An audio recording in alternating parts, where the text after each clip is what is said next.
And with that, the sound of Champion Select begins as we are here for EUW Week 4 show match. I am Tirsona, joined by Nstep today, and we have TDU versus BTJ. The full team names are Team Dial Up versus Team Better Than Jordy. Yep, that's it. And we've got maybe some standard and not so standard bands here. We've got an Aatrox and a Mordekaiser bands, which are definitely throwaways, and a Lee Sin band from the other side, which is definitely a lot more reasonable, that's for sure. Yeah, both teams did agree upon not doing target bans, so maybe they just want to leave open the top tier meta picks, and we'll see some of that Rakan and Zaya come out possibly. Maybe we'll see if that happens. Yorick band, not a terrible champion, not certainly not on the level of the other bands, but probably not so much. And despite the agreeing to target bans, Olaf is something that Triskeren has played, so not really sure if that qualifies as not a target ban. But the Lulu as well, definitely a standard red side ban. Yeah. And we see, yeah, Aatrox, Mordekaiser, Yorick banned out. Not very, meta compared to the Lee Sin, Olaf, Lulu. Um, Yeah, Definitely slowed down BTJ, Pigman yeah, as Estico is taking his time, hovering the Janna though, and that will be locked in. yep, that's going for Dusty Marshmallow there.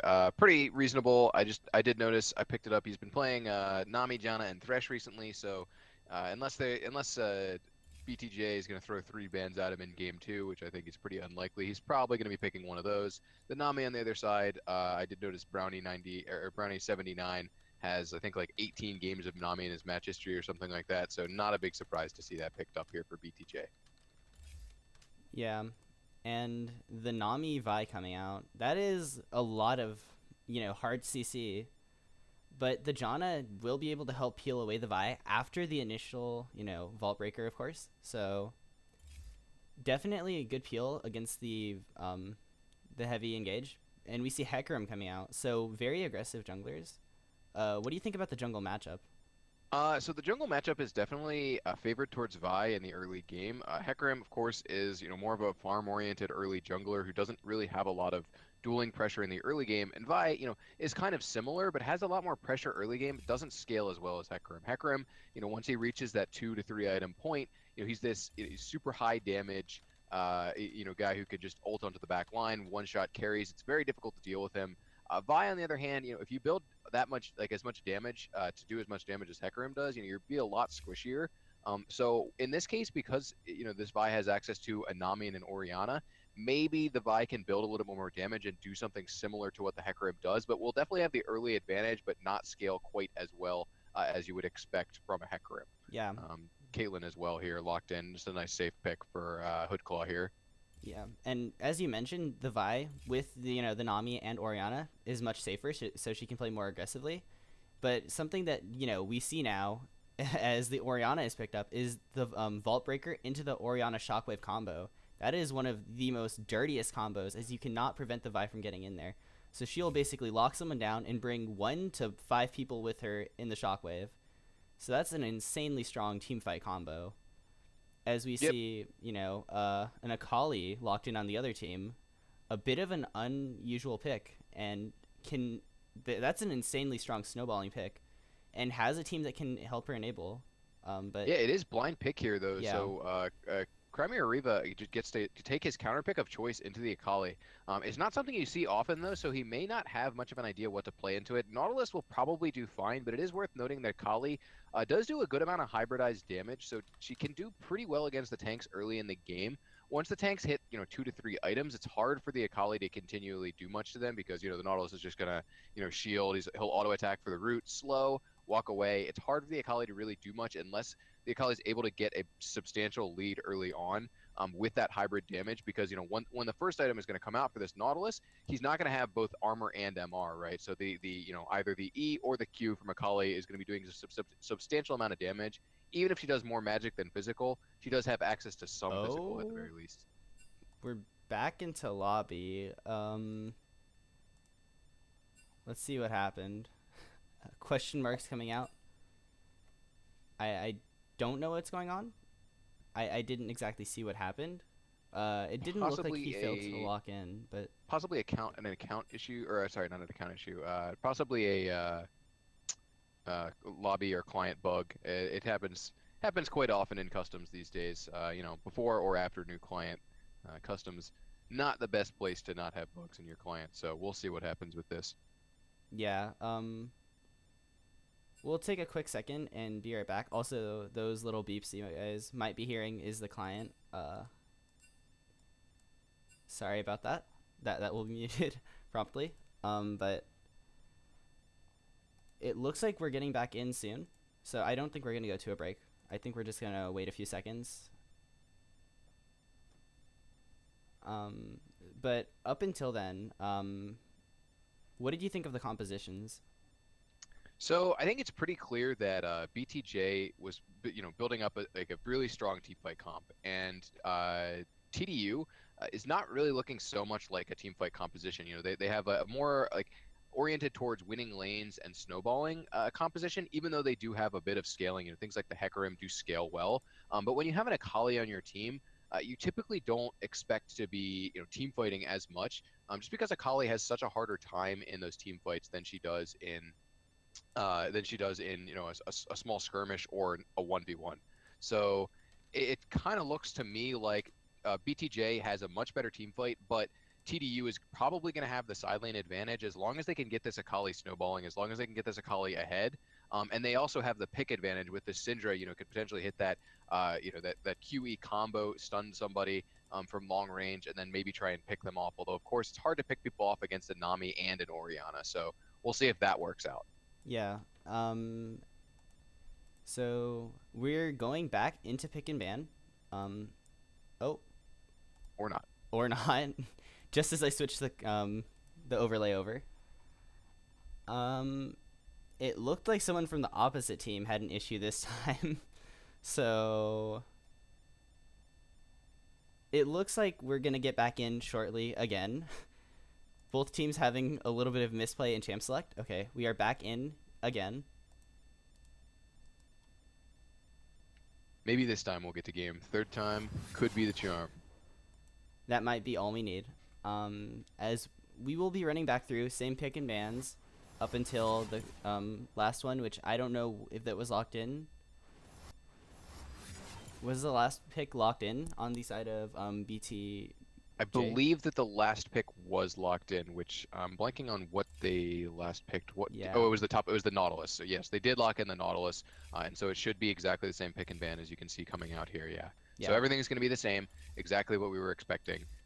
And yeah, so it's a pretty standard team fight composition from BTJ, whereas we have a much less standard comp coming out from TDU here. So we'll have to see if they can make it work. yeah. And with that, I I want to mention the bot lane though, because the Caitlyn Nami is extremely suppressive, as they both have very heavy poke, and then the Nami also bringing sustain to the lane. And Janna Yeah, doesn't fare too well against sustain, does she? no. So Janna typically has a really bad matchup into the Nami, and Ashe is not really going to help mitigate that. Ashe, while she has like good trading potential and is one of the better matchups into Caitlyn just because she has a similar level of range. She has that 600 range to help match up against the Caitlyn, which a lot of other champions have problems with. It's not going to be as favorable when the Caitlyn has access to the Nami E, to the Tidecaller's Blessing, to get that Caitlyn that movement speed buff, that slow on auto attacks, that extra damage. It will be very easy here for Hoodclaw and Brownie to sort of pressure out this lane, and it's going to be on Purifier Kiko and Dusty Marshmallow to try and counterplay this as best they can. But it is expected to be a pretty heavily losing matchup for them 2v2 for sure. Yeah, and with that, champion select should be done. So with all of this locked in, I'm really interested to see how the pick of TDU works against all the safety that BTJ has, because you see the Ash arrow, the Syndra has amazing pick potential, and then Akali of course is going to want to assassinate targets, and Hecarim able to provide CC to push people into his team. But against Nautilus, you don't want to really make a pick onto him. He's just going to CC your whole team down, right? Oriana and Nami both provide safety, and then the Caitlyn is the last target, but she has such long range. How do you think they'll be able to work this composition? It's going to be on TDU to get a lead, right? So without a lead, it's going to be really hard for them to do much because if they start losing the lead, they get pressured in. If they get their waves shoved in, it's unfortunately like if that happens, it's going to be really difficult for them to do much because against a grouped up BTJ, they're just not going to be able to 5v5, and their pick tools aren't that useful in the full 5v5 here. Whereas if they can get a lead and they can get ahead and they can start pressuring the map themselves, they can start making the rotations. They can start splitting up the enemy team. If they can split up BTJ by pressuring different sides of the map at once, if they can get the Syndra ahead, the Akali ahead, even the Hecarim to some degree can go around and push a lane by himself. Then you can get things like the Syndra, the Syndra combo or the Ashe ult into picking people off. You can get these small skirmishes where Akali can really thrive. And even Hecarim is really quite strong in small skirmishes as well. So they want to split up the map. They want to start taking turrets as early as possible, whereas BTJ is just going to look to play defensively early game, scale up, try to save their towers if they can. But if they can't, just concede them and accept that they may need to go down a little bit to pull this off in the late game. Yeah, and with that, I think we are going to go to a quick break while we load onto the game. So I'll see you guys in a few minutes with TDU versus BTJ.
So hold our heads up high and beat the drum to what we love. Risk the fall, or we have felt it all come crashing down from far above. Stars are rising, countless worlds colliding. Only one will take it all. Can we bring to fall the giants? Can we make the final call? We are the ones to ignite the darkened skies. The champions of the world that we defy. A solo ride of the few who rise up high, and we all fight at the last line.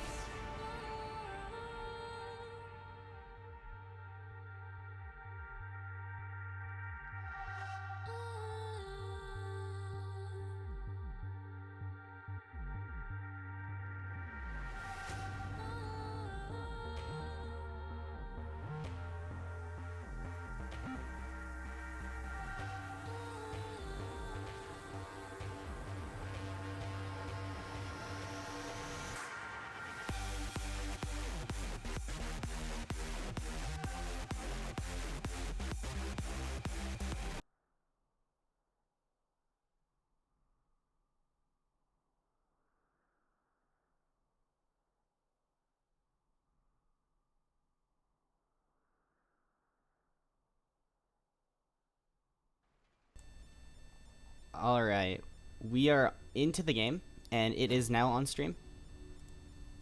Um, we have TDU versus BTJ.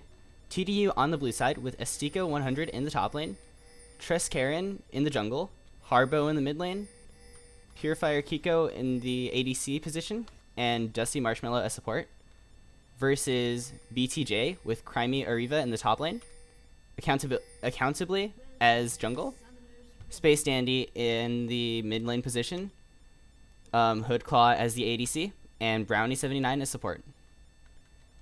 So we're seeing a lot of standard starts here. No surprising masteries, although this Caitlyn from Hoodclaw has forgotten to buy items, so that hopefully he'll notice and go pick up a Doran's Blade, but if not, he might be in a bit of an interesting spot in lane.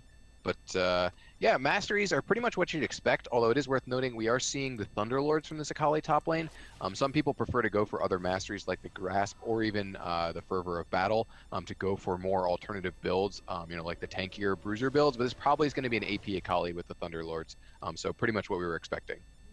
yeah, and the Dark Seal seems very snowbally. Pause coming out already. Not what we like to see, but So about the Dark Seal, that seems very snowbally, and if she gets some kills, the AP she'll gain from that is gonna be very efficient for the gold spent. But even if she doesn't get the kills, I guess the extra healing from the potions will make it an easier lane against the Nautilus. But is that optimal for an Akali start? I don't know her build path, so. So when you're looking at champions like Akali and also other champions like Katarina who are just resourceless APs, there's not a lot of good options for starting items. Something like an Amp Tome is just absolute garbage.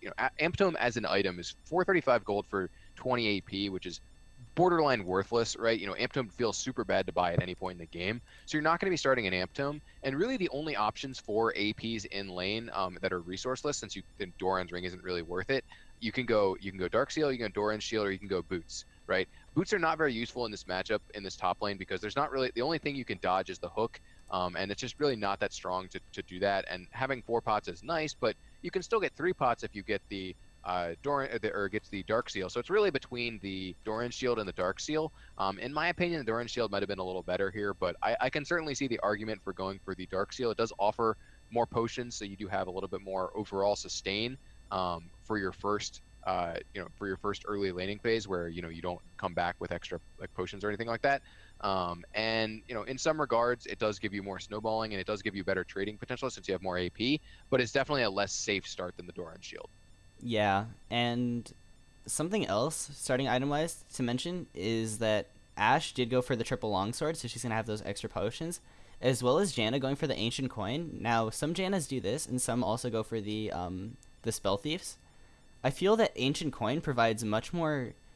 It allows you to play much more passively and not get really punished because you get the gold gen from just standing near the dying minions.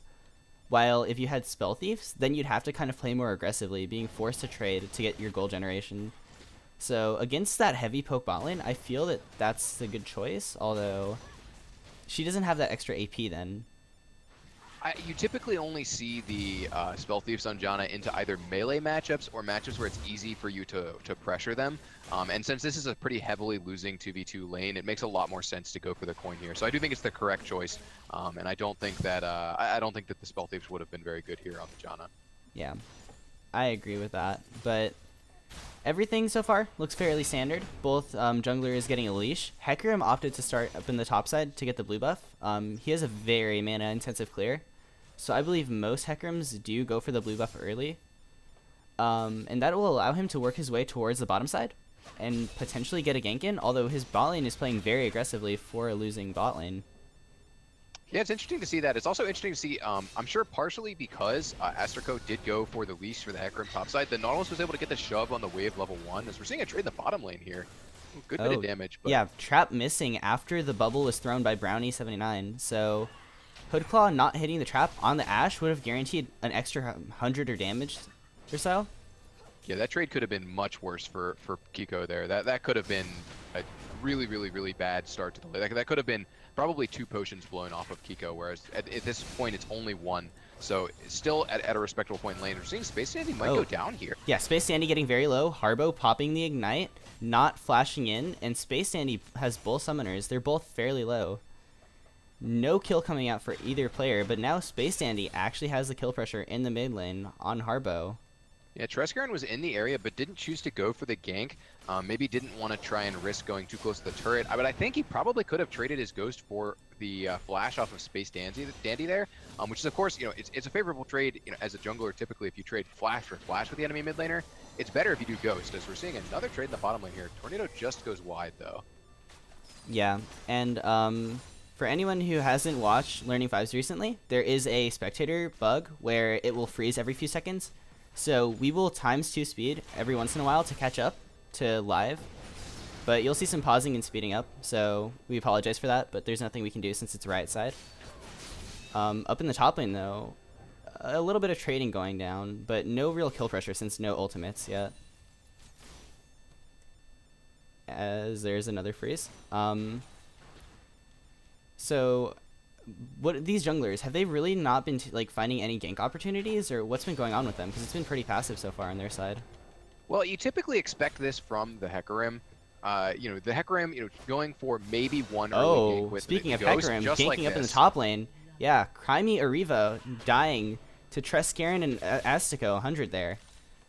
Yeah, could have flashed. Could have flashed to redirect the knockback from the Hecarim. And gotten under his own turret, and definitely would not have gone down had he gone for that flash, but maybe just assumed he was dead to the Hecarim E, and just didn't choose to blow the summoner.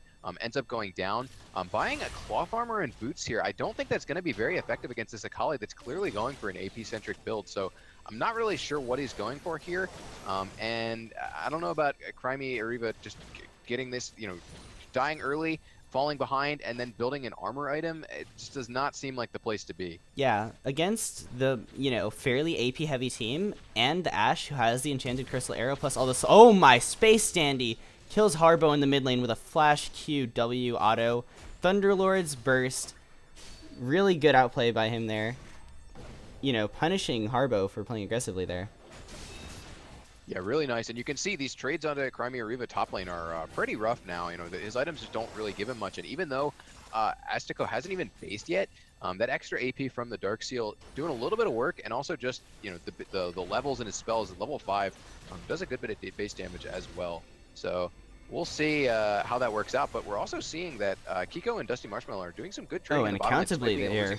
Coming up, the Q will be stopped by the Jana Tornado, and the gank will end there. So, accountably not dodging the tornado gets his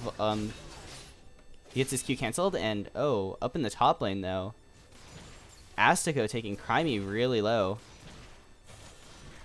Yeah, it's going to be him forced out, and he doesn't have TP to come back this time. So this is really where it turns rough when your top laner, maybe the first death or the first, push back in the top lane. It's not too bad because, you end up with the situation where you can TP back in, you don't lose too much. But this time, with no TP, he's going to lose this whole wave, right? He's already down about 10 CS. It's 9 exactly. He's down a bit of experience because you can see Astico's 6 and Crimey Ariva is not. He's level 5. Dusty Marshmallow going in. Bottom lane too. Treskiron here. Getting the E, knocking Brownie back towards his team. Brownie flashing out. And a gank, somewhat successful. Burning 2 flashes in the bot side of BTJ. But nothing else coming of that. No kills. So no direct gold lead going over. Yeah, with that kind of gank, it should have just been one flash blown.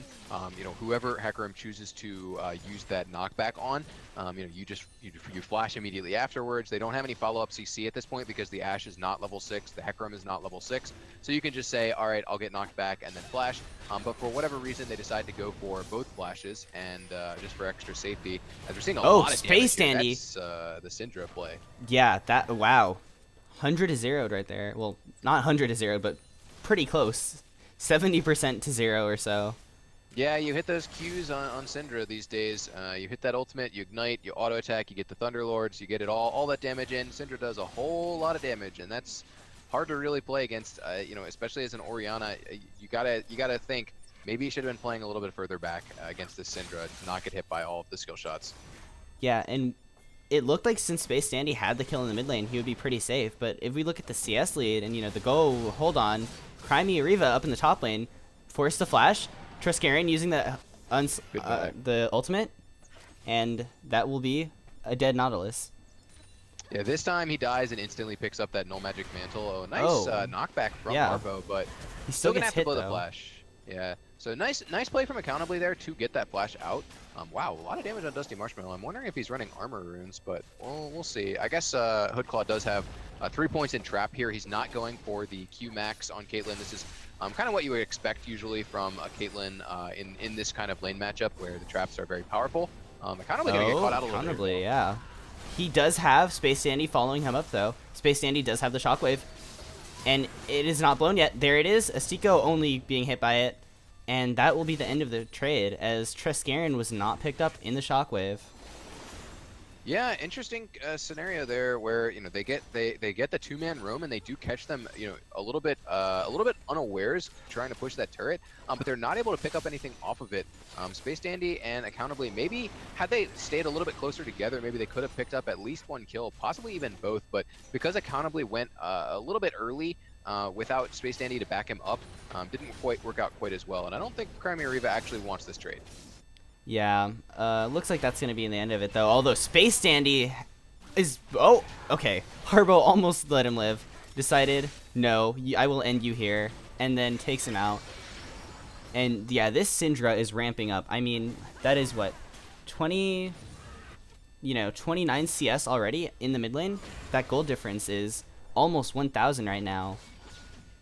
And that's a huge part of the lead here. You can see that the lead is about like a bit more than 3,000 now. It's almost 4,000 now that they've taken that first turret. So that's a huge deal.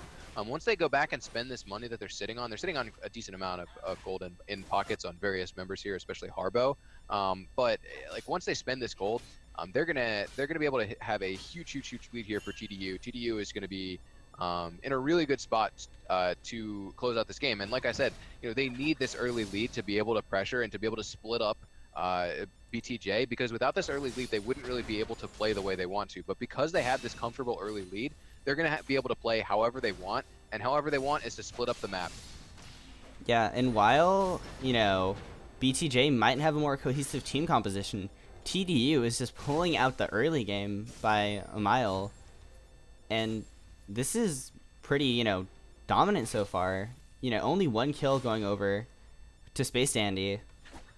4-1, and, 4,000 gold. TDU is in the driver's seat right now. For sure, and it's going to be definitely on... it's going to be pretty hard on BTJ to try and come back from this. But if they can get into a situation as Kiko walks into them, there may have been some lag or some kind of situation like that. Yeah, it looks like he may have disconnected. Oh, steps into the trap, and the pause will come out. It looks like Kiko actually had a DC there, and he might die because of that. That's so unfortunate. Yeah, just stepping too far forwards there because of the disconnect. It's a classic thing where you click a little bit forward, you intend to click back, but because you disconnect, you can't make that click directly backwards, and you continue that pathing forwards, and you get hit by a CC or just hit by some damage. And yeah, this is going to be an easy way for potential comeback here, but he does have both summoners. Heal is burned, and Janna ult comes out. Caitlyn ult as well, but in the mid lane. Oh, Space Dandy was getting a little bit dove by Triskelion there, but nothing's going to really come of that. And Brownie getting a little low. Could Kiko have used the Enchanted Crystal Arrow there, maybe? Brownie did have Flash, but... I don't think that you want to try and go for that. It just seems pretty risky, and with the Janna, you don't have a ton of pressure in lane. One of the reasons why people typically don't run... Oh, as we're seeing a huge combo here on a Space Dandy. I don't know if that ult was necessary. I think could have just gone for that Q. The Dark Sphere, and gotten that kill, but wants to secure it, but we'll see. Yeah, we'll see if that was... I guess we won't really see if that was necessary, but it ended up getting the kill, so... Yeah, better safe than sorry there. Yeah. Anyway, the reason you typically don't see Ashe... Wow, okay, I can't even talk about this Ashe pick because there's too much fighting going on. But you don't see this Ashe with picks like Janna very much because the Janna doesn't offer her any damage herself, and one of the big things with Ashe is the reason why you see her with picks like Zyra more often is they have the burst. Hold on, this is getting really close in the bot lane. Kiko's just getting taken out. Kiko's very low. Enchanted Crystal Arrow comes out, stuns up Brownie, and that will be the end of the fight. But Hacker's Treskarin is coming going around into the bot behind. lane, uses the Yeah, blast cone, Treskarin's gets here. over, uses the E, running into the bot lane. Flash coming out, Brownie knocked into the wall, flashing out now. And Syndra on the backside though, Harbo not having the ultimate. Hits the ignite onto Brownie. Takes him out, but dies himself to the tower, and Caitlyn autos. Will be Yeah, a that's a 1-for-1 situation- in the end. It's a situation where you gotta say, had he not used that ultimate earlier, probably could have lived there and still gotten the kill by just, going in and casting a sphere Oh, or two. Astiko and then ulting. though, maybe a little out of position as he's taking on 2 members. No Shroud, Unbreakable it's Force down. coming out by Countably. Chasing onto Astiko, but Space Dandy's very far away, not really able to follow up. He goes back in. That's some damage. That is that revolver build going for the Hextech Gunblade first item here for the Akali. Pretty standard for AP Akali builds. That revolver at this point, you get that first auto attack every 40 seconds in. That's a lot of damage. Yeah, and oh, Treskarin finding Hoodclaw, but 90 caliber net over the wall to safety will be the I think end of that that's exchange. some nice restraint from Triskera in there. He did not ult over the wall, which Yeah. you gotta assume if nobody else is there, you can easily just onslaught of shadows over the wall there, clean up the Caitlyn. There's not really much she can do. She has no summoners, but the Nami was pretty close by. There was no way for Triskera to know exactly where Brownie was, but since the Nami probably was close enough to get a heal or maybe a bubble, it definitely would not have been, I think, the correct play to onslaught over that wall. Yeah, and it looks like there's a mid and jungler roam coming down to the bot lane, so there's going to be a 4v3 potentially in the bot lane right now. It's in full As we vision, see so they do know accountably. this is coming. Yeah, but they might just want to play around it anyways, and oh, Hoodclaw barely getting out with the recall in the bush. Risky base, but it's going to work out. I mean, Well, I'm not going there's- to say it'll pay off. Yeah, Because there's no they're way to still gonna really give up defend the this turret now. Yeah, there's no way to defend the turret. There's, even with the Caitlyn here, yeah, you can set up some traps, but I don't think they would have been able to defend this anyway. They're down a lot of gold, and they have one less member in this area, so it'd be pretty hard to defend this regardless of who's there. Yeah, and Astiko is also heading down into the mid lane to try to get a pickup on Space Dandy, although in the bot lane, what just happened? Haribo just popped accountably, and Brownie's getting taken out by Kiko. Kiko's getting taken very low, and Astiko in the mid lane. Oh my god, action everywhere. Space Dandy gets taken out. 0 for 3. TDU picks up 3 kills, and it looks like they're going to pressure for this tower as well. Yeah, we're looking at about a 5k lead at this point. Really, really huge. They keep extending their lead, which is key for TDU. They need to keep extending their lead. Of course, like if they sit on this, if they sit on the 4k and they stall out for 10, 15 minutes, they wouldn't be in a good spot. But And here's the scary Akiko again. Yeah, Going on to Akiko Ariva. He doesn't have too much damage, as there's 2 magic resist items already, but he will force a flash out of Ariva. Yeah, not sure if that flash was really necessary, but like I said, as the Nautilus starts building up more and more items, it's hard for the Akali to do as much. But even so, because of this giant lead for Astiko here, the 2 kills, the assist, the 5 stacks on the Dark Seal, the extra CS above about 20 now, it's going to be hard for Crimea Riva to really stop this until he hits 2 items, which he's really not that close to at this point. He hasn't even finished his first one yet. Yeah, and this is such... Oh my, Astiko is going crazy right now. Hoodclaw taking very low and will be taken out. Yeah, TP in just on top of the, he sees the 80 carry solo pushing bottom lane. Hey, that looks like a nice free kill. TP's in. Despite the fact that Hoodclaw had vision of that, it doesn't look like he noticed that the TP was coming in. So just didn't see it coming, and Astiko was able to pick up yet another free kill. Up to 7 stacks in this Dark Seal at this point. It's definitely looking rough for BTJ. Yeah, this is such a, one-sided game at the moment. 2 kills being taken out on misplays by Harbo, but Harbo's been doing good himself. He's 6-2-0, and he's the only one with deaths. And but it looks like he will be adding a 3rd death to that, accountably getting stunned up by the Enchanted Crystal Arrow. Astiko dodging the Vi Q, and will get hooked up by the Nautilus, but Treskarin in the backline, Onslaught of Shadows, knocks 4 people into his team.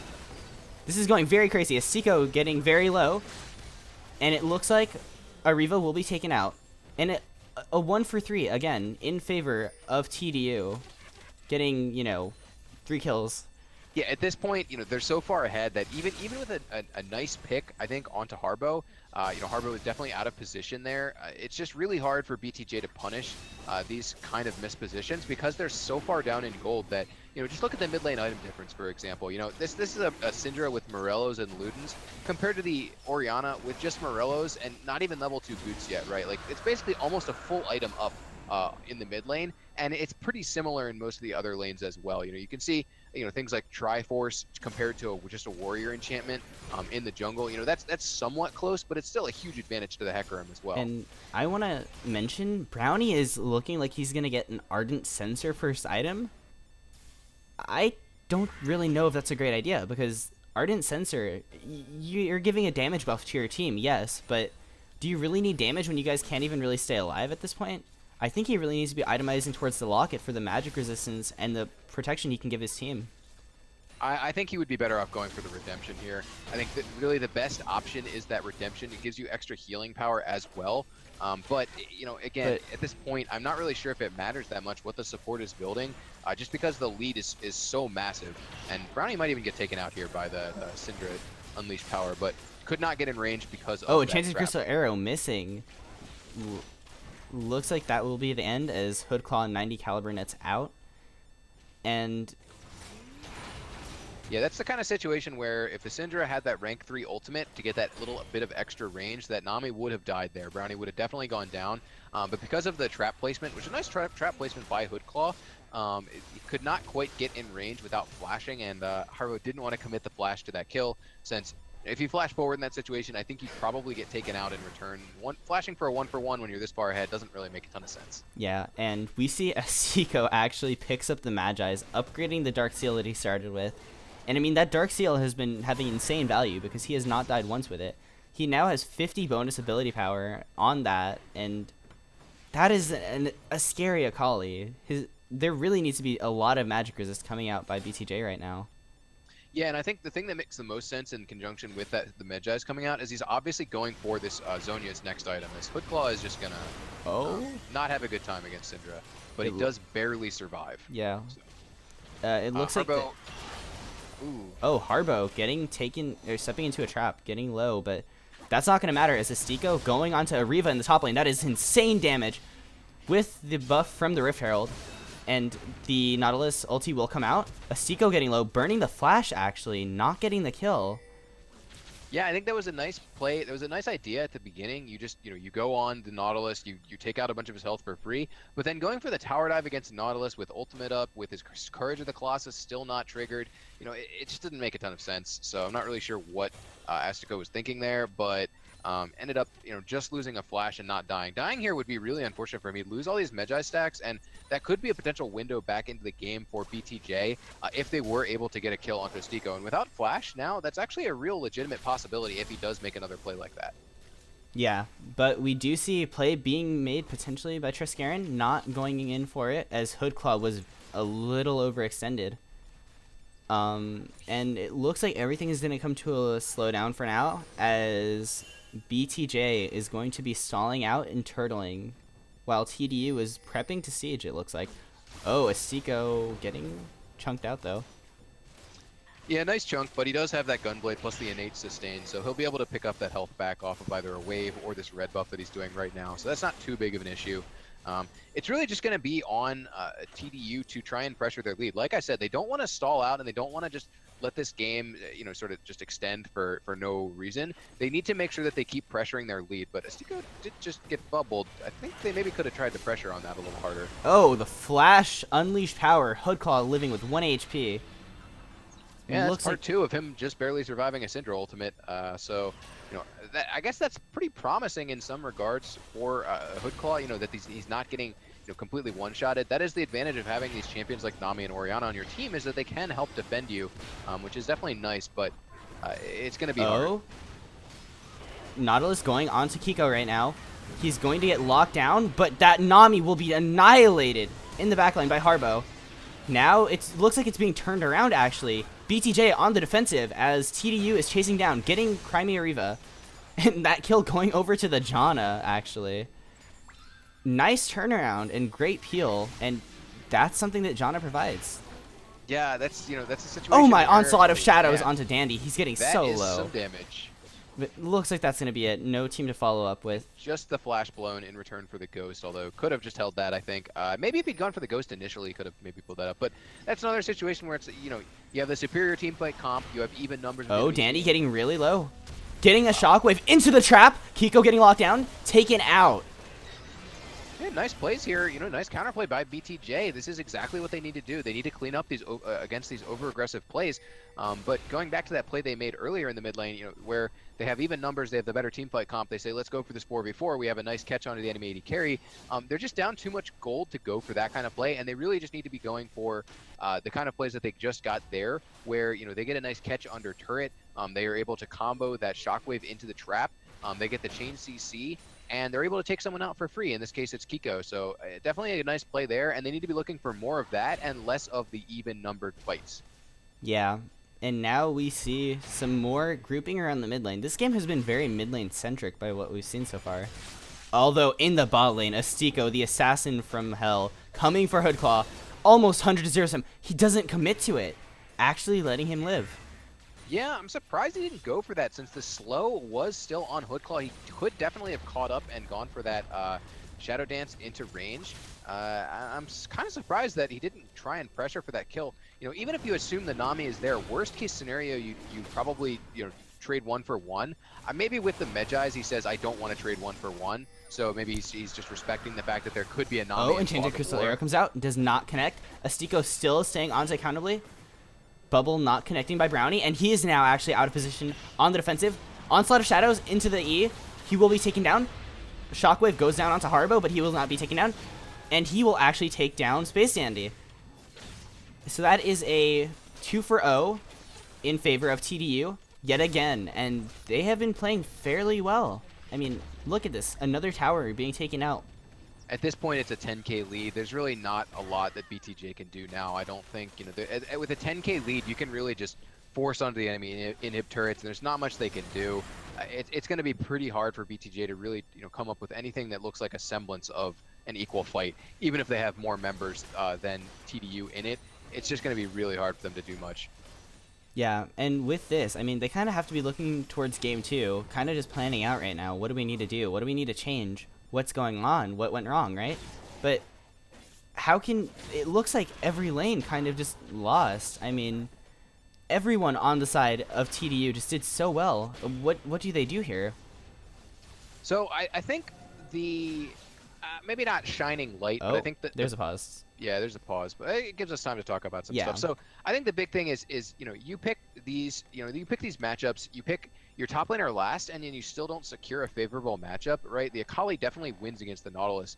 So I think maybe picking something different for the top lane or banning the Akali to make sure that you don't have this like losing top lane matchup, at the very least would help. Same thing in the mid lane, where it looked like early on Space Dandy, he went low, but he was able to get the ignite from Harbo without going down, which was definitely nice. And then he did pick up the solo kill, right? So even though he was down a bit of CS, he was down about, I think, 15 CS at that point, the kill definitely helps make that up.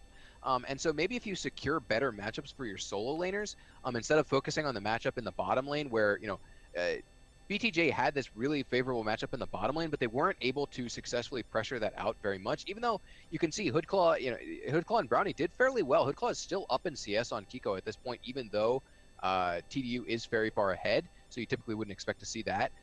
So, I think you say, hey, Hoodclaw, Brownie, you guys are going to have to play maybe something that's not as much of a winning matchup. We're going to give that up in return for trying to go for more winning matchups in the solo lanes. I think maybe if they can get better matchups in solo lanes, maybe they can pull off game 2.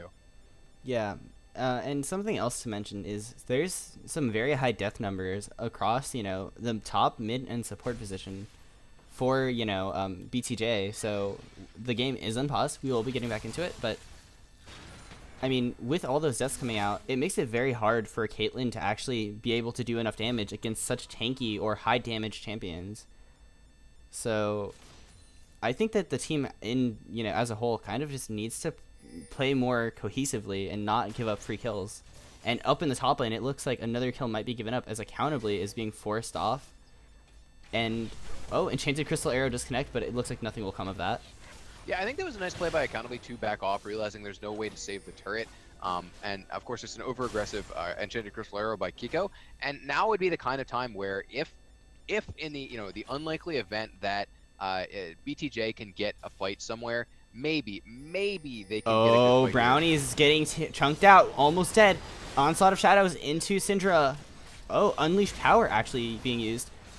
And that is going to be the end of that. But I think that the Unleashed Power from Harbo wasn't needed there.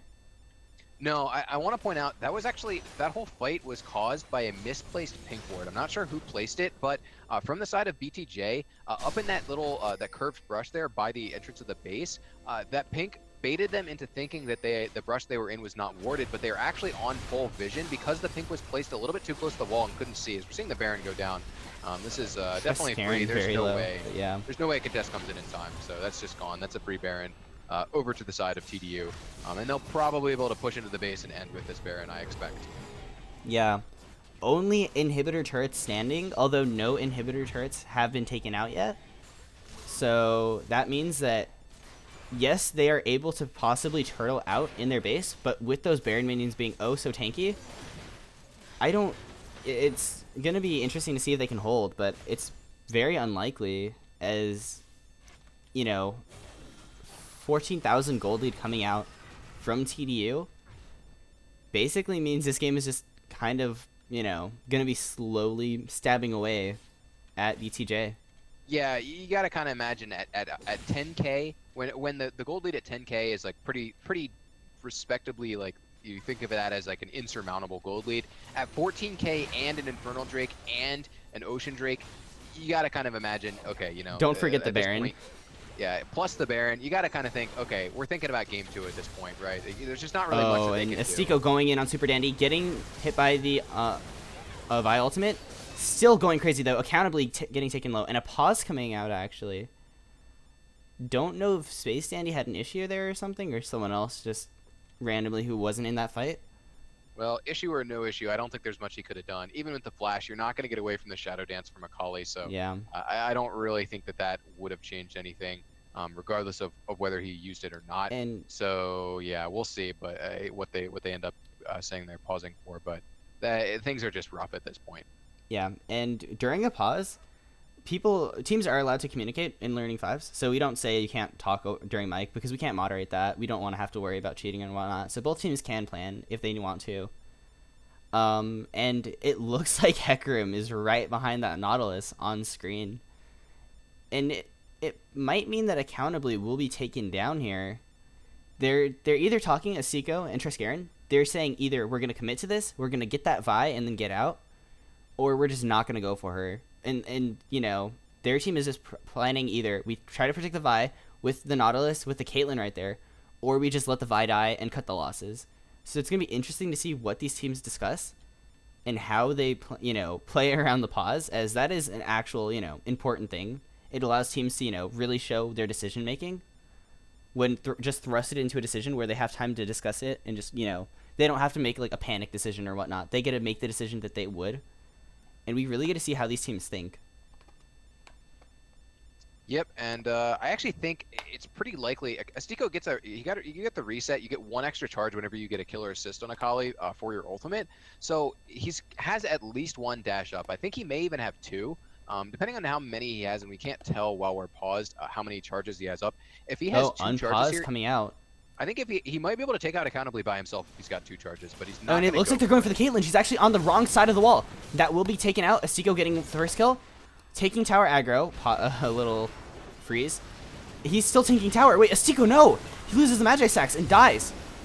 But they do take out another 2 kills, and it is a 1 for 4. So while Astiko did die, goodbye Magi stacks. That might be the end of the game for BTJ, as TDU is pushing into their base. Yeah, died with Zonia's up, but again, it's not really going to matter because they're still going to end the game anyway. Doesn't need those Magi stacks when his team is just going to win the game without him. So, yeah, it's just going to be a I would say pretty clean-looking victory by TDU. Although, of course, there were definitely some things that needed some cleaning up. Solo death in the mid lane, not what you want to see, and definitely some issues. But it definitely looked good for them considering, you pick a comp where you need an early lead, They play to the composition's win conditions. They get that early lead. Some really nice moves by Triskaran in the early game. It felt like Triskaran definitely outpressured accountably despite being the weaker early jungler. And yeah, it just felt like in pretty much every respect, TDU was ahead the whole game. Yeah, and that will be game one in favor of TDU versus BTJ. And we will be going to a quick break while we get into game two.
All right, ladies and gentlemen, we are back for game two between TDU versus BTJ.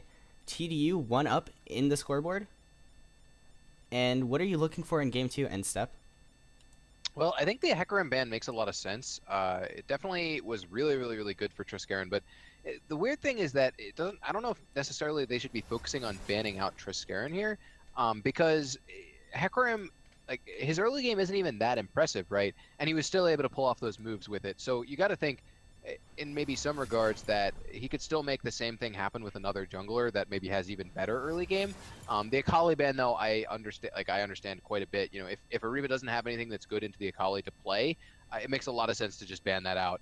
So I think that makes a lot of sense. And we're seeing the same bans here from TDU again, since it doesn't seem like they have much interest in banning out anything that BTJ has to offer. Yeah, kind of disrespectful bans coming out. Maybe they're trying to spell something. AM so far. I don't. That's the best I can think of. Maybe intimidation factor. Um, but all 3 bans. Especially the Akali, of course, that's banned out. But the Lee Sin and the Hecarim being banned as well. And actually a ban coming out against the Nautilus. So maybe they thought that Nautilus was actually kind of shutting down Astiko in a sense. Maybe they thought Astiko could have done more. So Yeah, that's it's certainly possible. We did see Estiko, roaming all over the map and not really focusing on his own lane. So it does make some sense to me to ban out that Nautilus to try and go for another pick, maybe another snowbally pick like the Riven, which we do know that Estiko plays. So maybe he's going to look for another similar snowbally pick and try and just play that in the lane 1v1, try and shove that down and try and uh, play that up and get that 1v1 advantage. So. We'll see, but the Caitlyn here for Hoodclaw again, he played it fine last game. It seemed like he was doing just great. So I can understand the priority here on that, and the Nami for Dusty Marshmallow this time. Yeah. Trescarin not locking in his pick yet. Although, there is the Zac pick, and that is a very strong early ganking jungler. Yeah, that is his most played jungler in solo queue, I do believe.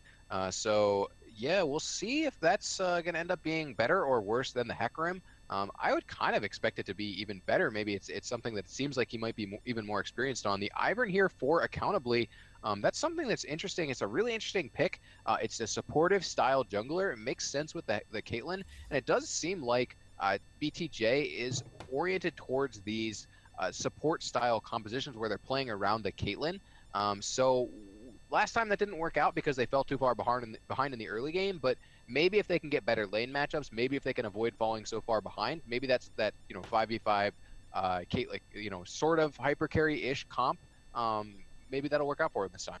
Yeah, but you say getting better lanes. We mentioned that in the bot lane, they aren't gonna get the same priority that they wanted, and the Nami was taken away. It's going over to Dusty Marshmallow this game. And with the Lucian, that is a very high amount of burst. Do you know this bot lane combo at all? Because I'm a little bit knowledged in it, but you can go. I mean, I'm familiar with the Lucian Nami. It is Yeah, very it's. powerful in lane, but it's a lot more aggressive than the Caitlyn Nami. Less about trading and more about going for the all-ins. Mhm. I'd be interested to see Harbo pick the Syndra. The Syndra is not great into the Echo. It is an unfavorable matchup for Syndra, but if he's confident in his Syndra, then you can go for this matchup and try and pick it off. It's not so unfavorable that it's not winnable at all, but it definitely is favored towards the Echo. The Swain for Hoodclaw, it is a nice blind pick because there's not a lot that really deals with it effectively, and it is often good against a lot of these aggressive, snowballing picks. However, the Riven into Swain matchup is fairly Riven favored, so I'm kind of expecting it here Oh, for Estico, but he's going to go for the that's Poppy. completely different from game one for Astico. Going for a tank compared to the very damage heavy first game. That's very strange swap up, but something to note for BTJ, if you look at their team composition, they have 3 AP champions, excluding the support, if you want to include her, 4. Only the Caitlyn is physical damage. If this Caitlyn doesn't become a threat, they're just going to build straight magic resistance. And you know what I would have liked to see in the jungle instead of Ivern? I would have liked to see a Mumu here. Yeah, the Amumu could provide a lot of extra damage with that new passive of his. I'd be interested to see it. I'm not a big fan of it when you don't have a lot of AoE. I'm a big fan of the Amumu with something like a Ziggs. Um, Swain you does know, that pretty well, though. I mean, Echo Swain also definitely providing has some. It's not a some. giant amount, but yeah, it's. The thing with Swain is I think the better builds for Swain go a bit tankier rather than focusing on pure damage. Mhm. So while Swain does do AoE magic damage, he definitely is a champion that's oriented towards that. I don't think it's quite as good as going for like a wombo combo style of composition where you take that Amumu, you take the Ziggs, you take something else, like a Karthus or an Orianna even, something that has a lot of like high damage. You're going to build them full damage, massive, burst or sustain damage, whatever you want there. The Swain, on the other hand, while he does do a good bit of AoE damage, it's not to the same level. It's much more over time. It takes a long time to work out, and the Swain himself is usually going to go for tankier build like the Rod of Ages into Azonia's, and then maybe even like a Spirit Visage after that, or some tankier items. You're not going to usually go full damage, so it's not quite as insane with the Amumu as it might be in other cases. Yeah, but still very AP heavy team, and Zach loves to get magic resistance as well as Poppy getting some in there, but Zach really likes the Spirit Visage, so that's just a natural itemization for him, right? Yeah, we'll probably be seeing Cinderhulk right into the Spirit Visage for this Zac would be my guess as to his build path, unless this Caitlyn gets really far ahead from Hoodclaw.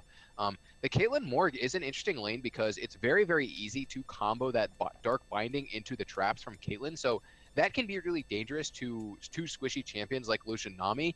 So even though the Lucian Nami is a really strong duo lane that can go for really powerful all-ins, if they do get caught by too many bindings, that can end up being just them going down, especially if they fall behind, right? It's really, really, really important that Kiko and Dusty Marshmallow do not fall behind in this lane 2v2, because if they fall behind even a little bit, what's going to happen is suddenly the Morg just starts playing up, you get hit by one binding, you're dead 100-0, right? So it's really important for them to maintain a even or even get ahead in this lane, bottom lane. So again, it's another matchup where the bottom lane is probably going to be pretty important.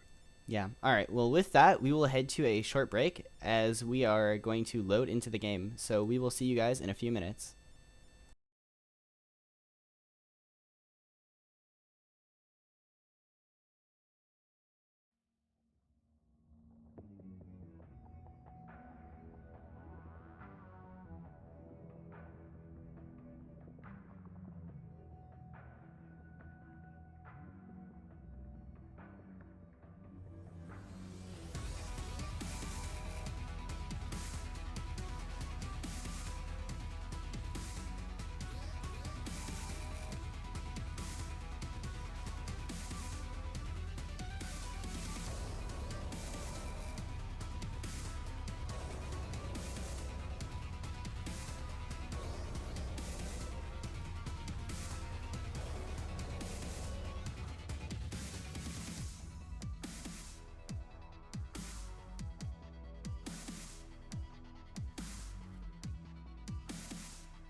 All right, we are back on the Rift with BTJ versus TDU.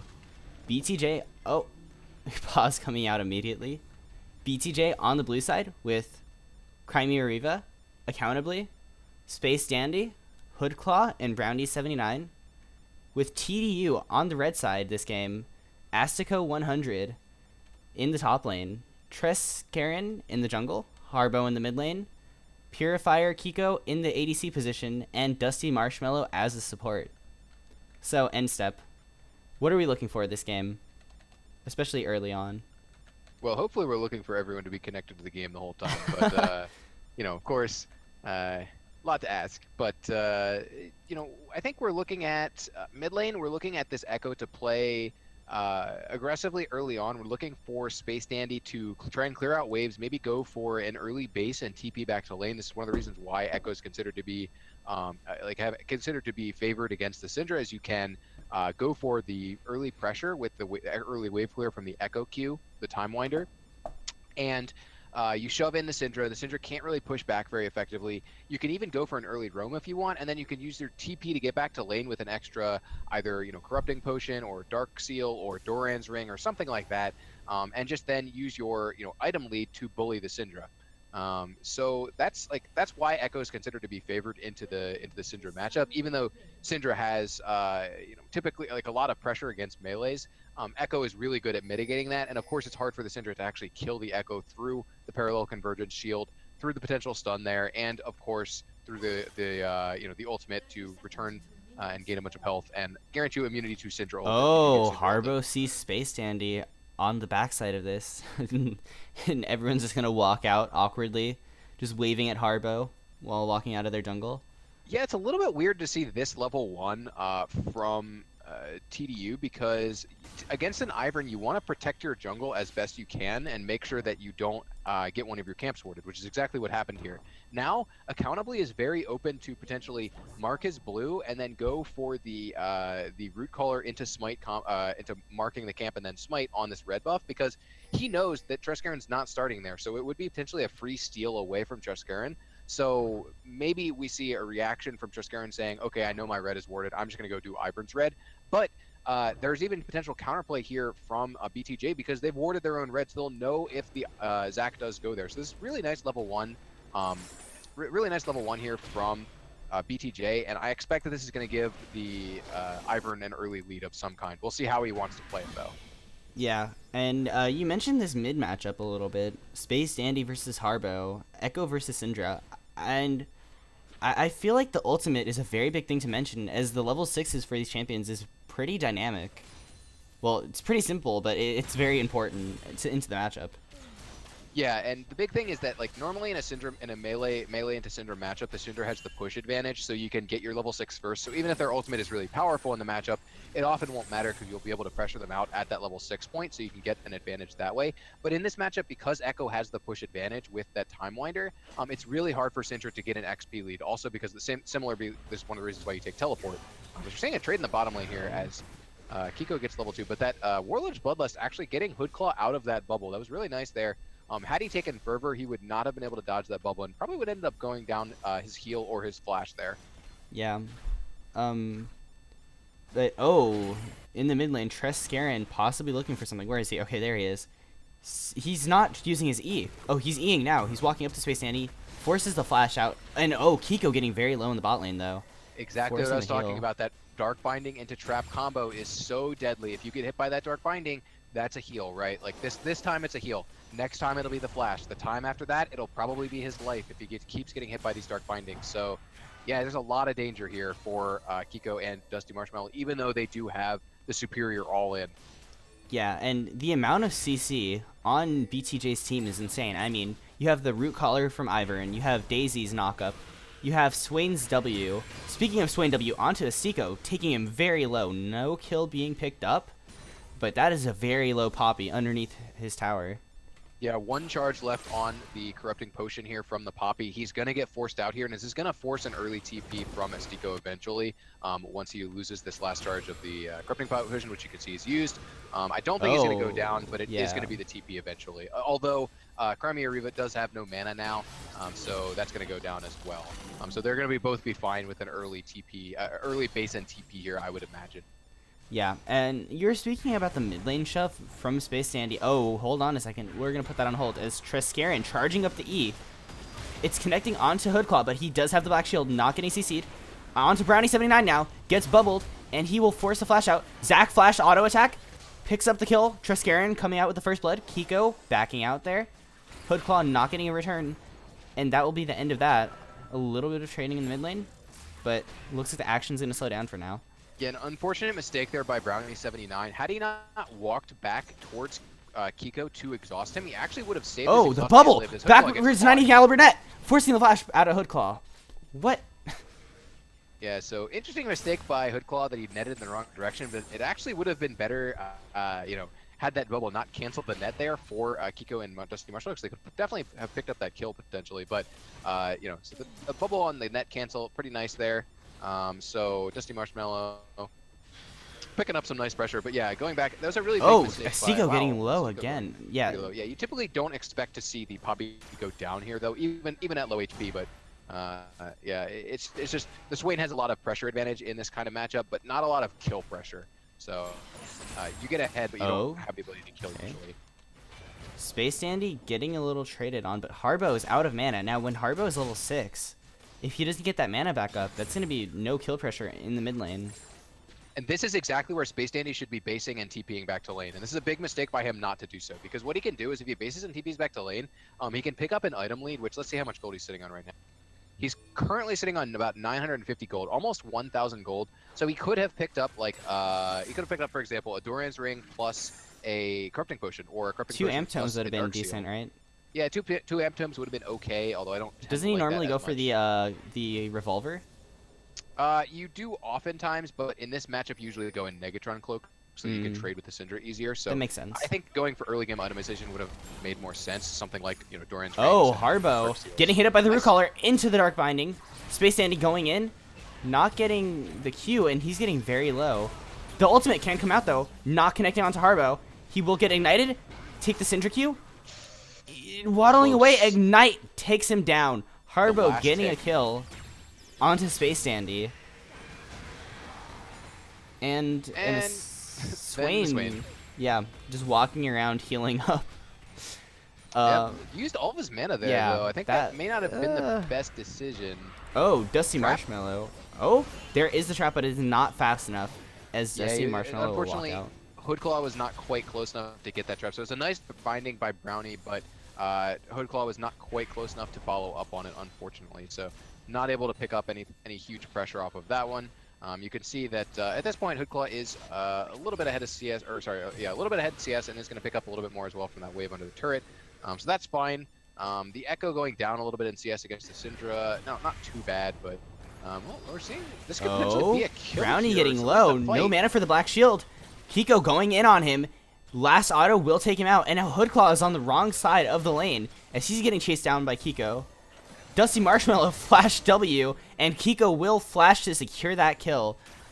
2 for 0 Yeah, in the bot lane. Kiko. Don't think that made a ton of sense there. First of all, I think that double flash at the end there, Yeah, it was a by little the bottom excessive. lane, for TD, yeah, I think that was excessive, but I respect it. I just say we need to get this kill. We need to make sure we get this, but this just really didn't seem like it made a ton of sense. You have Brownie, trying to contest over that. I believe it was contesting over a pink ward in that Tribrush or a regular ward. I'm not sure.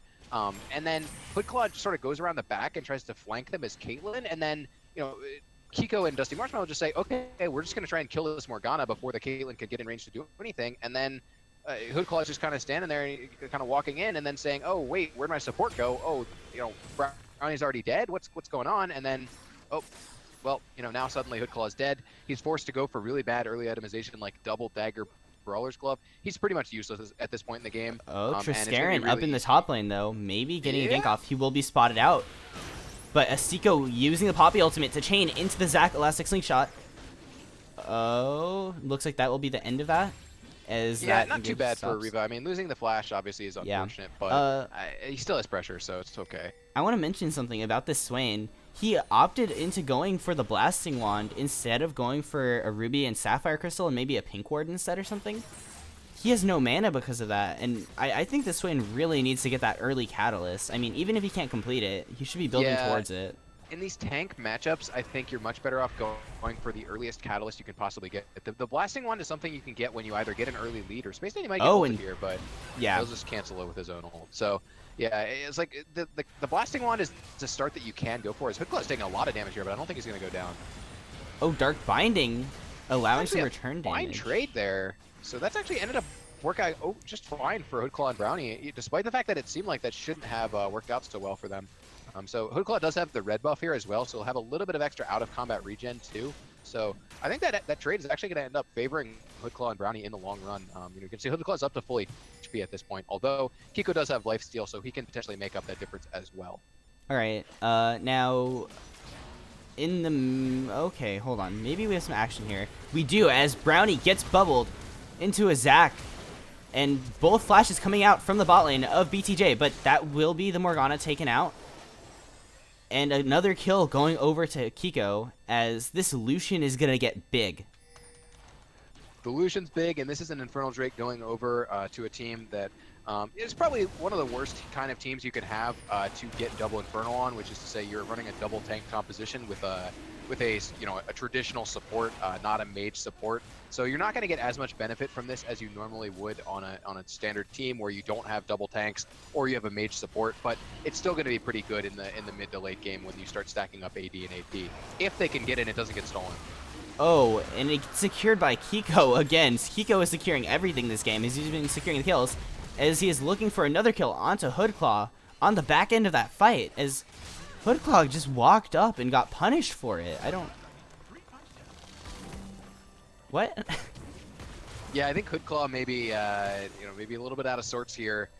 It's definitely not looking good for him. It's just kind of unfortunate that not only did he fall behind early, then he went for this just kind of wonky early itemization, and then he keeps getting caught out. It's just not looking good for him, and I think really if BTJ wanted to make much happen here, I think they kind of needed to rely on this bottom lane, and the bottom lane is just too far behind at this point to do much. And so it's going to be, I don't even know where they can expect to get a carry from, right? Like the Ivern's not going to carry. That's just not what's happening here. The Echo is very far behind in CS, and this is just not a matchup where Swain can really get much more pressure than he's already gotten, right? Like look at that Poppy build. I mean, that is anti-Swain as you can get. Yeah, you're not going to get like relevant pressure onto this Poppy. Like the time where the Swain really pressures a lot onto the Poppy has kind of passed. You needed to get more pressure down in the early he's game. getting some pressure here, accountably behind the Poppy, but it looks like they're not going to go for it. Yeah, I mean it'd be pretty hard to kill this Poppy under turret, even with the Ivern coming in. There's just not a lot of damage. Ivern does almost all magic damage as well, so this Poppy build, especially with the Mercs to reduce the duration of the root from Root Collar and the slows from that shield from Ivern, it's just generally going to be pretty hard. So even though there's a nice counter jungle here coming in from Accountably, I just don't think that this is going to matter, and it's going to be really hard for BTJ to do much here. Yeah, and I want to mention that Dusty Marshmallow kept the yellow trinket, and that does not matter because they are going for the kill.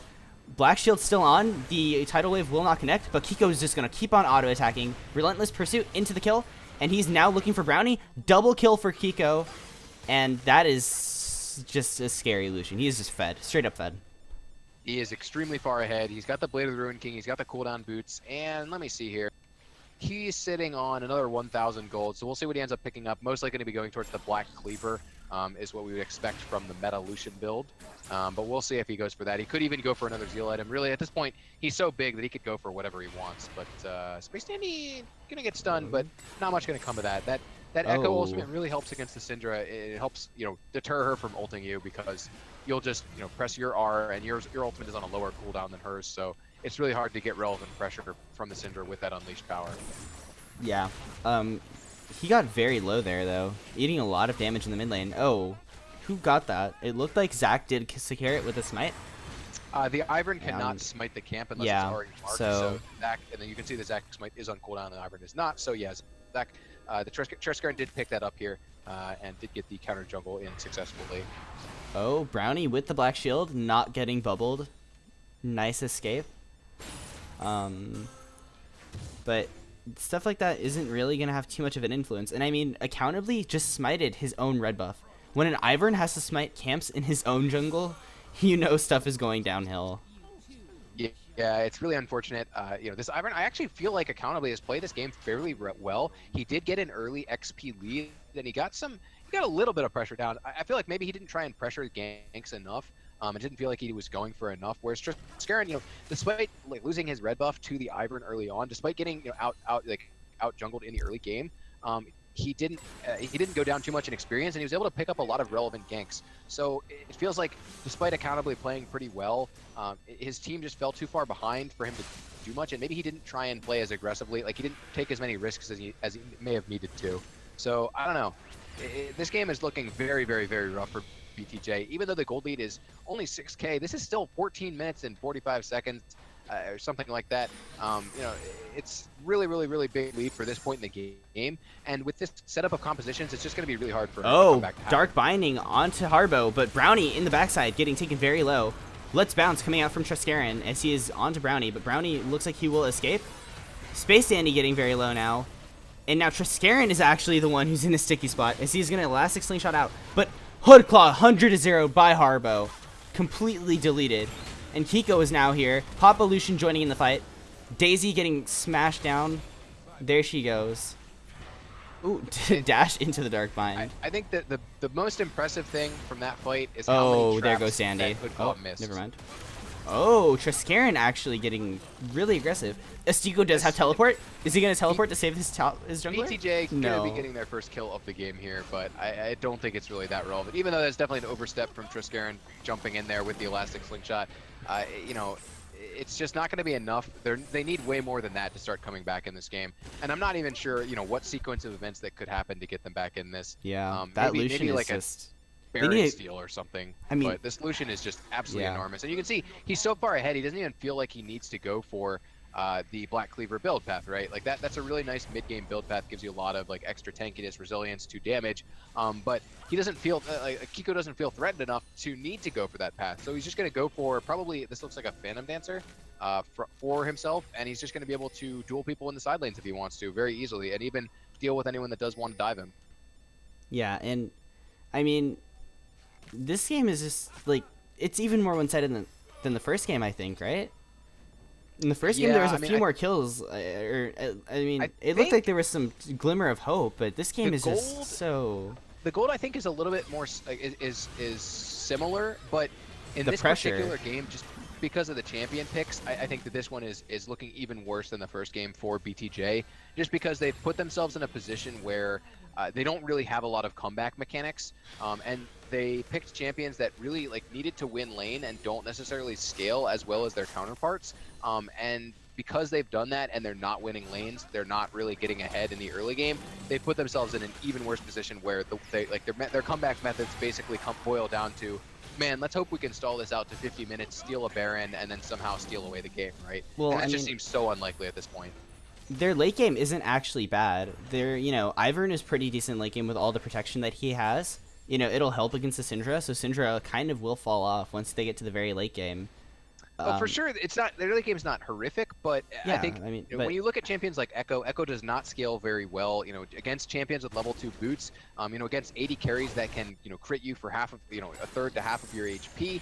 Echo has a lot of problems in the late game. He's really more of an early to mid game champion.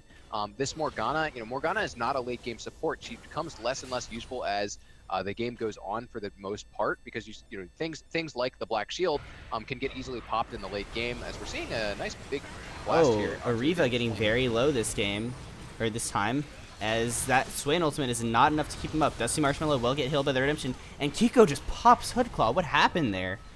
Brownie now getting taken out by Harbo. That unleashed power elastic will slingshot do it. over that wall. That is a fat wall to get over.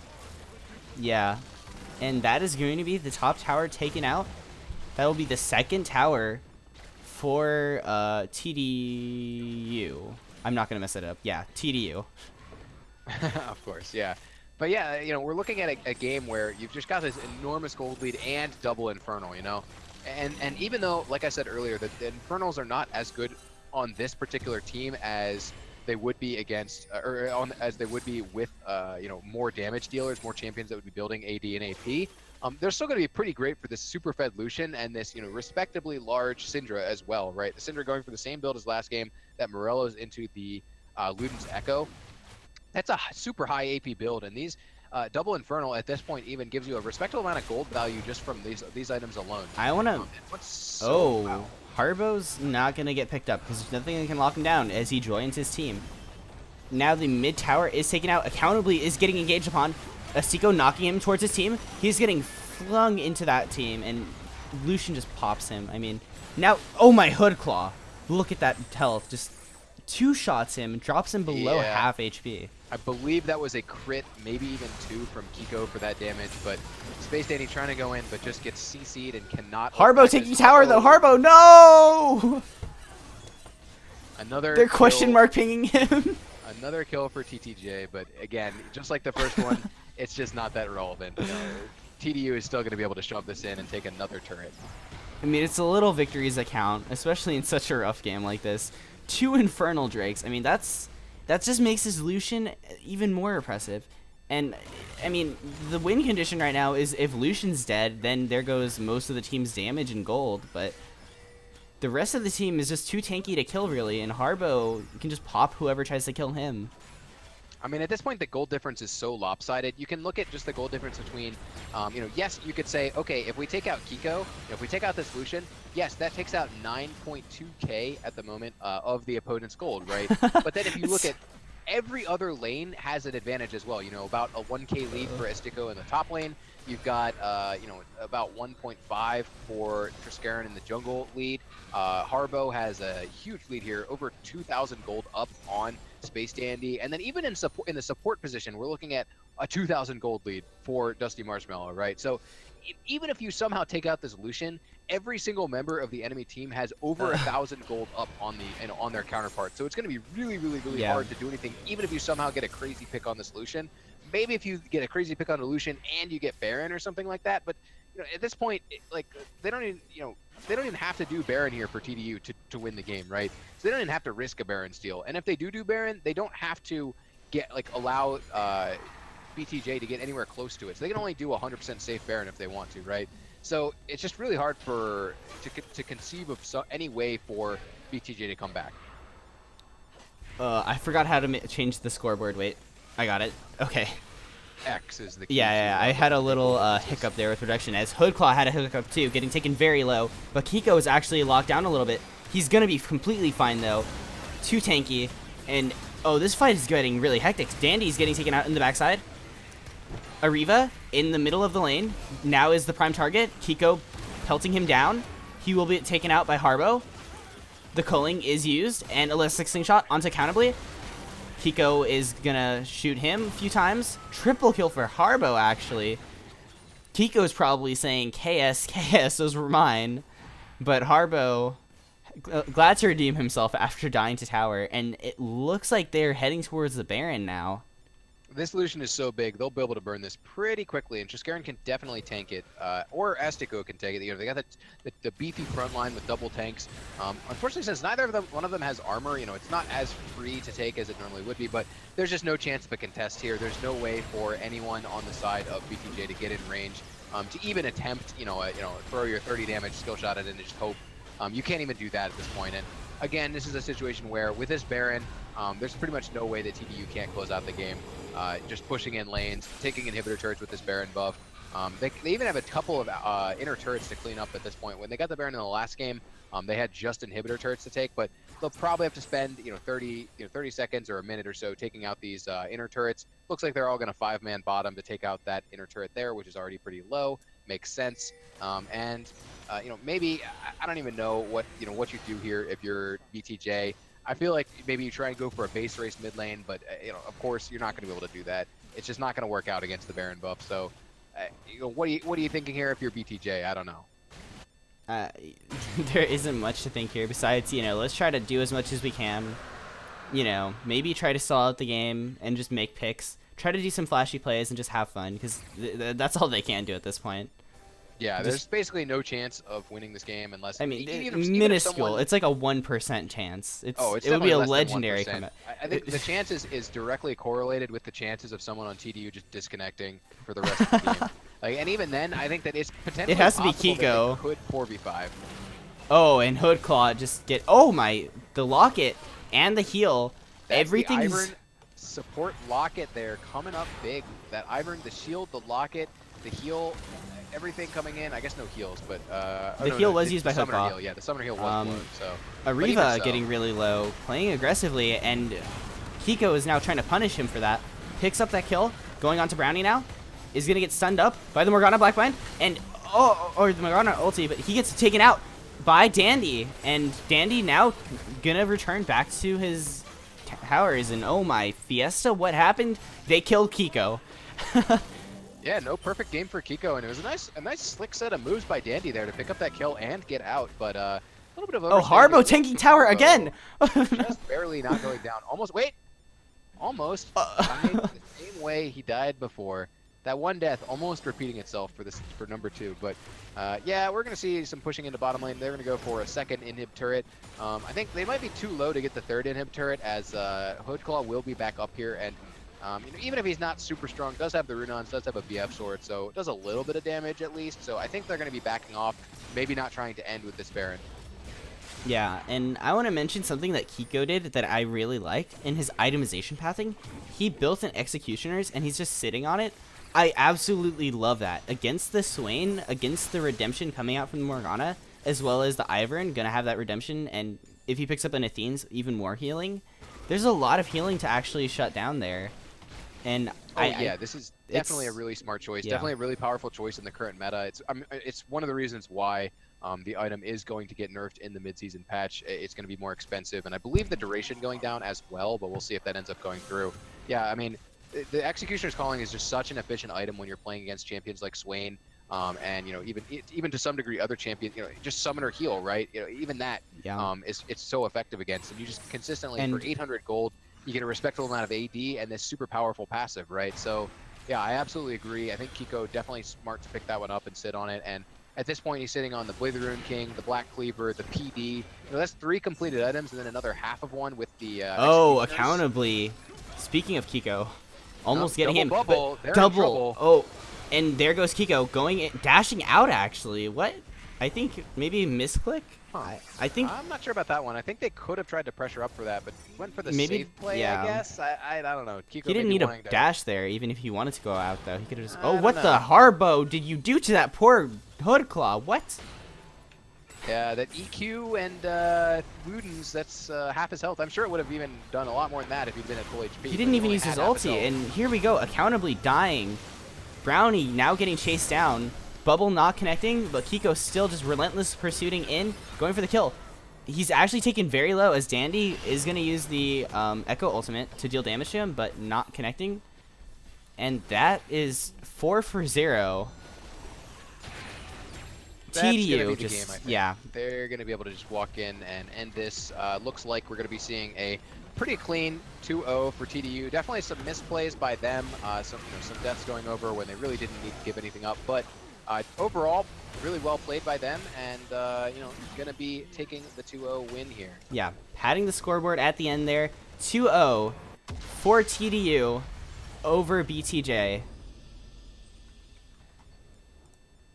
That is such a dominant series. I don't know if we've seen such a clean series come out in Learning 5s for a while, actually. Yeah, I don't even believe they gave up a single turret in either game. They gave up ridiculous. multiple kills in both games, but I think both games they kept up all the turrets. They didn't give up a single dragon. So definitely some nice moves here for TDU.